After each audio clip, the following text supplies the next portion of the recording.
keluarga para korban itu memang harus dipikirkan.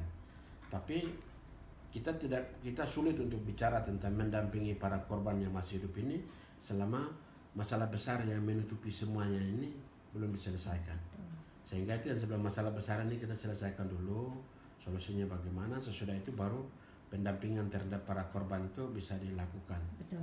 Dan orang sudah tidak takut lagi bahwa nanti akan ada perlakuan yang tindakan atau kekerasan yang sama. Bilang karena masalah besar ini antara perkelahian atau pertentangan antara pemerintah pusat dan orang Papua yang kelola PM itu, kamu coba diselesaikan lewat dialog. Kedua belah pihak, yaitu pemerintah Indonesia dengan pihak Papua itu bisa mengidentifikasi masalah secara bersama, mendiskusikan dan menetapkan solusi-solusinya.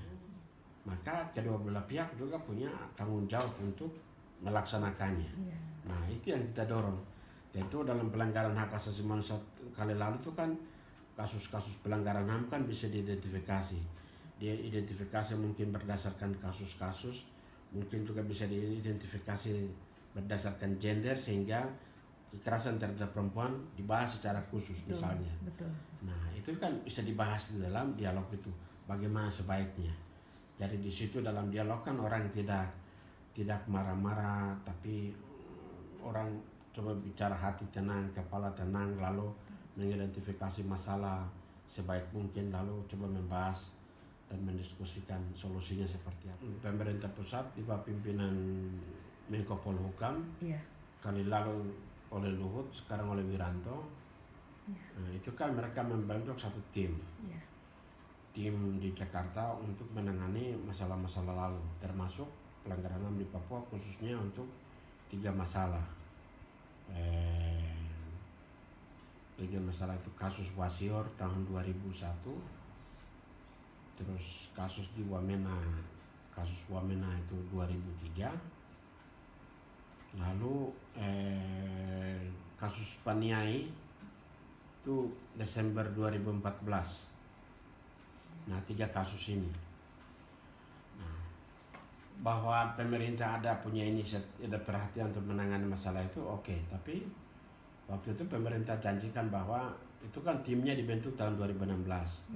Lalu pemerintah mengumumkan bahwa 3 masalah ini tim ini akan menyelesaikan 3 masalah ini yang bertugas hanya untuk 1 tahun.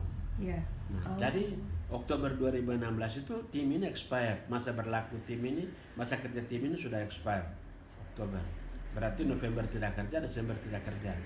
Konon sekarang Menko Polhukam mengumumkan masa kerja tim ini diperpanjang lagi.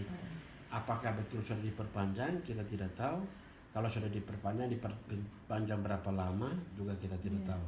Tapi bilang diperpanjang. Artinya itu kan sudah jelas bahwa 3 masalah ini belum diselesaikan. Betul. Bahkan terakhir mereka katakan misalnya untuk Paniai, pemerintah umumkan bahwa itu kita sulit untuk menyelesaikan kasus Paniai karena keluarga menolak pembongkaran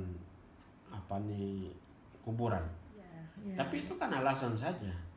Karena orang Papua kenapa menolak? Karena selama ini juga ada sejumlah kasus yang memang penembakan terhadap orang Papua, lalu penembakan itu lalu kasusnya dibawa ke polisi melakukan otopsi, lalu mendapatkan selongsong peluru dalam tubuh. Mereka selongsong peluru itu mereka coba periksa di laboratorium forensik atau apa. Betul. Ya, tapi hasilnya apa? Polisi mengumumkan bahwa jenis peluru yang dipakai untuk membunuh orang Papua ini adalah peluru yang tidak dipakai oleh polisi. Itu saja.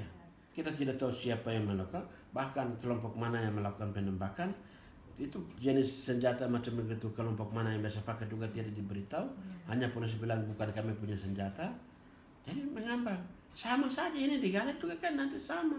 Betul. Jadi tidak ada kepercayaan rakyat terhadap pemerintah bahwa pemerintah akan melaksanakan, akan menyelesaikan kasus-kasus ini. Bahwa kebijakan Otsus itu bukan kebijakan yang disepakati bersama oleh kedua belah pihak, tapi kebijakan yang ditetapkan sepihak oleh pemerintah pusat. Ketika orang Papua menuntut kemerdekaan, pemerintah pusat itu mereka bilang kemerdekaan itu tidak mungkin, kita tidak akan diberi, tapi ini otsus.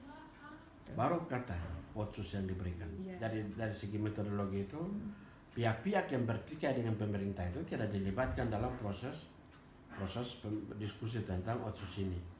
Lalu otsus itu bukan hasil kesepakatan antara pihak yang bertikai. Karena itu sekalipun ada otsus sudah diberlakukan sejak 2001, tapi masalah Papua yaitu pertikaian antara pemerintah Indonesia dan TPNOPM kan masih berlangsung sampai detik ini. Betul.